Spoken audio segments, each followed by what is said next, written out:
much. So we have good news. We've reached a deal. It's a good deal for everybody, I believe. And I think you were saying this is probably the biggest deal ever reached in any capacity, trade or beyond trade. It is. It's a giant deal with lots of countries, because, as you know, Ursula represents a lot of countries, not one country. It's not easy for you. It's because a lot of very different countries, great countries, but some are strong with cars, some are strong with agriculture, some are strong with both, right? You have a lot of different factors. So we're going to do the following. The European Union is going to agree to purchase from the United States $750 billion worth of energy, $750 billion worth of energy. They are going to agree to invest into the United States $600 billion more than they're investing already. So they're investing a large amount of money. You know what that amount of money is. It's very substantial, but they're going to invest an additional $600 billion. They're agreeing to open up their countries to trade at zero tariff. So that's a very big factor. Opening up their countries, all of the countries will be opened up to trade with the United States at zero tariff.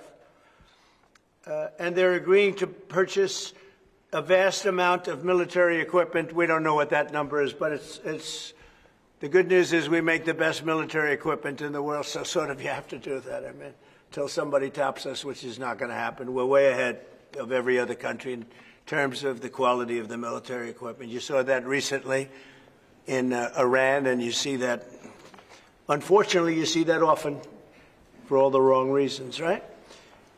So those things are $750 billion, $600 billion, opening up the country. We are agreeing that the tariff straight across for automobiles and everything else will be a straight across tariff of 15%. So we have a tariff of 15%. We have the opening up of all of the European countries, which I think I could say were essentially closed. I mean, you weren't exactly taking our autos, you weren't exactly taking our agriculture, and then you would have smaller things, but for the most part it was closed. And now it's open. It's open for our companies to go in and do a good job with it. I think you'll like them. I think you'll like it. And we will, very importantly, they'll be investing a lot of money, but the military is a big number, but that's one number we're not determining. It's going to be whatever it is, but they're going to be purchasing hundreds of billions of dollars worth of military equipment.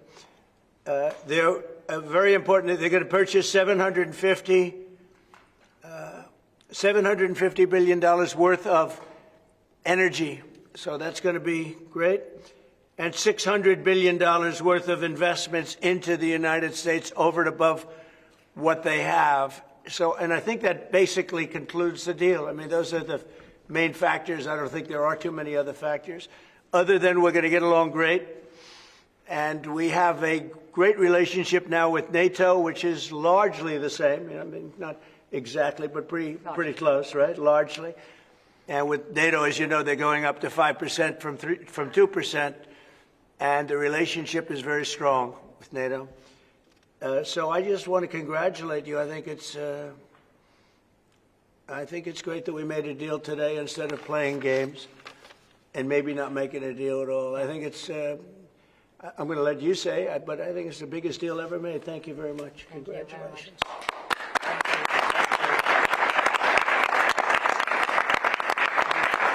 Yeah, thank you. We have a deal. We have a trade deal between the two largest economies in the world. And it's a big deal. It's a huge deal. It will bring stability. It will bring predictability. That's very important for our businesses on both sides of the Atlantic. It's 15% tariffs across the board, all inclusive. The investments Mr. President just described that are going to go to the United States and the purchases over there. Indeed, basically the European market is open. It's 450 million people. So it's a good deal. It's a huge deal. Yeah. It was tough negotiations. I knew it at the beginning, and it was indeed very tough, but we came to good conclusions for both sides. So again, congratulations and many thanks. Thank you very much. Thank you. Do you have any questions? How did you come to a deal so quickly? Did the European Union come there and get I think we both wanted to make a deal. You said something that is very important. It's going to bring us closer together. I think this deal will bring us very close together, actually. Sort of, it's a partnership in a sense, but it's a very good point, and it's something that's very important. But was there one issue that needed to get over the hurdle? No, we had 4 or 5. No, not pharmaceuticals. I mean, we're going to be, as you know, a lot of companies are coming into the U.S., and that's unrelated to this deal.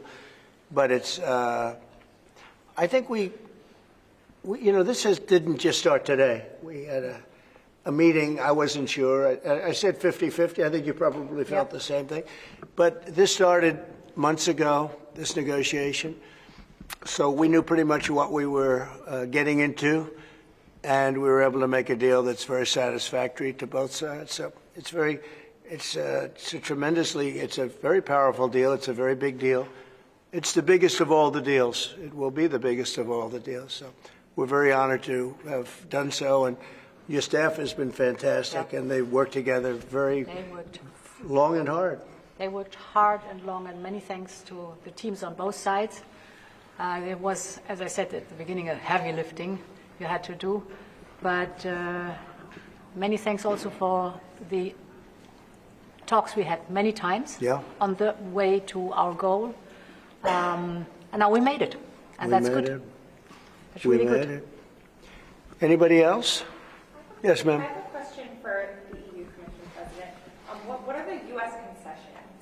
What is the U.S. giving up in the deal, if anything? So the starting point was an imbalance, a surplus on our side and a deficit on the U.S. side. And we wanted to rebalance the trade relation.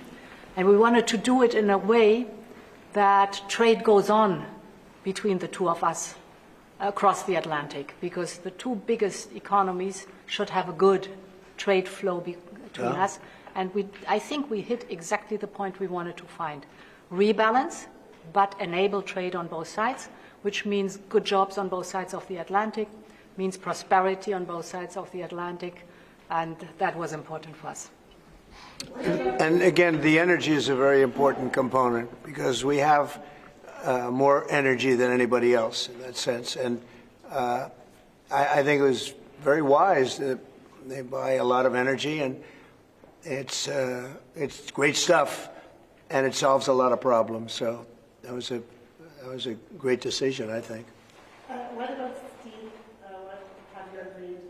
On what? Steel. Steel is staying the way it is. The steel and aluminum, et cetera, et cetera. That's a worldwide thing. That stays the way it is. We have Chips? Did you discuss that as part of the agreement? Chips? Chips is, Howard, you might want to describe the chips, please, if you would. Well, the expectation is in 2 weeks' time, we're going to come out with our chips 232, and that was one of the key reasons that the European Union came to talk to the president to try to resolve all things at one time.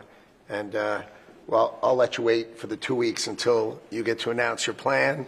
But we are going to be bringing chip manufacturing back to the United States of America. We'll be doing a lot of chips. A lot of companies are coming in from Taiwan and from other places into the U.S. And they're doing that in order to avoid tariffs. And the president really avoided the tariffs in a better way for them, much better way, much more conclusive. I think probably much more profitable, definitely much more profitable, and got a lot of benefit from it. So it was a very interesting negotiation. I think it's going to be great for both parties. I think I think your various countries are very happy about this.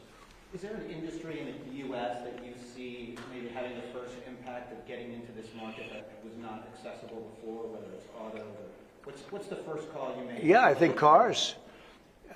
Cars basically were not invited, were not, I don't know if the word is not allowed or just, you just kept them out somehow, right? But cars will be, we have some cars that do terrific business and we do really well with the pickup trucks, with the SUVs. We have some great things. And I think the people of Europe will have some diversification. I think that'll make them happy. So I think maybe cars would be the one that would go the biggest. And the second would be agriculture, the farmers. And we'll do it in very strict conjunction with the President and the European Union. And they're coming into our country with great vigor. And I think they're going to make a lot of money with this. I think everybody is. I think and again, it's going to bring a lot of unity and friendship. It's going to work out really well. Okay? What's the next deal you're focused on now? Say it. What's the next deal you're focused on now? That's an interesting question. This was the big one. This is the biggest of them all. We're looking at deals with 3 or 4 other countries. But for the most part, I can't get them to understand that it's the letter. We just sent that letter, and that letter is, very universal for most. I mean, you wouldn't be able to do this. You wouldn't have the time or the patience to be able to do a deal like this. Most of the others are going to be a certain tariff, and we're going to keep it as low as we can. They're generally smaller countries or countries we don't do much business with. But that they've already received, to a large extent, they've received a letter. They'll probably receive a letter of clarification or a confirmation type letter, which will go out sometime during this week, prior to August 1st. And the tariffs will start being paid by those countries prior to August, on August 1st and beyond. Okay? Mr. President, was part of the rush to get this deal done to knock the Jeffrey Epstein story out? Oh, you got to be kidding with that. No, had nothing to do with it. Only you would think that. That had nothing to do with it. On a day which is good for European business and American business, businesses in this country, particularly small businesses, are closing at a record rate. And you're seeing the Prime Minister tomorrow, Chris Starmer. What does he need to do to help British business in this country?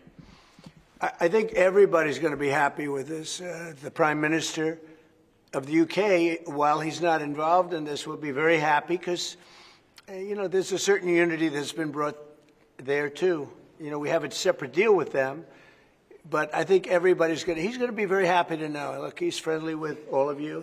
I think he's a very good man, and he's going to be very happy to see what we did. I think UK is going to be very, very happy. Thank you all very much. Appreciate it. Thank you. Thank you very much.